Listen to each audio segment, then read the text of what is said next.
Non sarebbe stata un'assunzione fittizia, così è stato assolto con la formula del fatto non sussiste l'ex consigliere comunale di Agrigento Giuseppe De Francisci dell'MPA. De Francisci è l'accusato di essere stato assunto fittiziamente da un'impresa di famiglia per avere il rimborso dal comune durante il suo mandato di consigliere comunale, ma non è stato così. Assolta anche per la stessa vicenda la zia di De Francisci, accusata inizialmente di truffa e falso. Dopo tanti anni arriva finalmente la soluzione, una sua valutazione. Sì, è stata un grande peso per me che diciamo, l'affermazione della verità con la soluzione con formula piena. È stato un procedimento lungo e doloroso, è durato 7 anni. 7 anni diciamo, in un momento storico particolare della mia vita che era quello diciamo, che ancora dovevo sostanzialmente affermarmi professionalmente. Quindi un procedimento penale in quell'età durato così tanto tempo ha creato a me danni non indifferenti.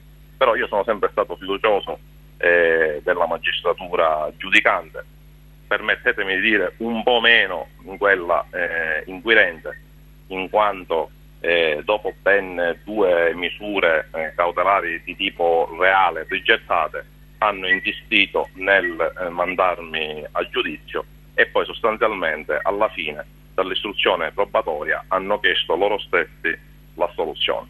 Quindi a voi lascio la riflessione diciamo, su tutto questo.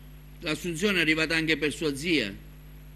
Sì, la soluzione è arrivata pure per mia zia, che in quel periodo era diciamo, il presidente del consiglio direttivo dell'ente in cui ho prestato servizio come direttore per svolgere tutta una serie di attività di tipo tecnico che in quel periodo si dovevano avviare. Tutto questo chiaramente è stato per lei un grave handicap, lei che si era inserito nel mondo della politica e ha dovuto fare marcia indietro.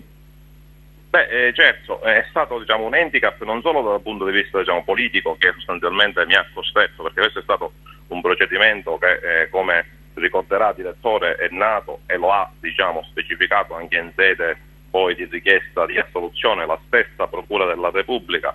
Era un procedimento nato da una denuncia di un solito avvocato su un programma televisivo che era quello condotto da Santoro, quindi a tiratura nazionale.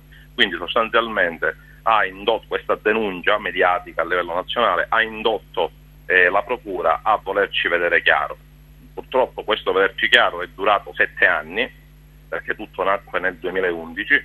7 anni, in questi 7 anni io sono stato diciamo, costretto, ma non solo a fermarmi politicamente, perché la politica è una missione, tu la puoi fare o non la puoi fare, ma anche a livello professionale, perché voi considerate che sostanzialmente in 7 anni, in quel periodo dove io ancora mi dovevo affermare professionalmente, ho avuto non poche difficoltà. Mi permette diciamo, di ringraziare il mio collegio difensivo formato dagli avvocati Faro, Grillo e Lopresti, che sostanzialmente si sono battuti con me in questi 7 anni e non si sono risparmiati.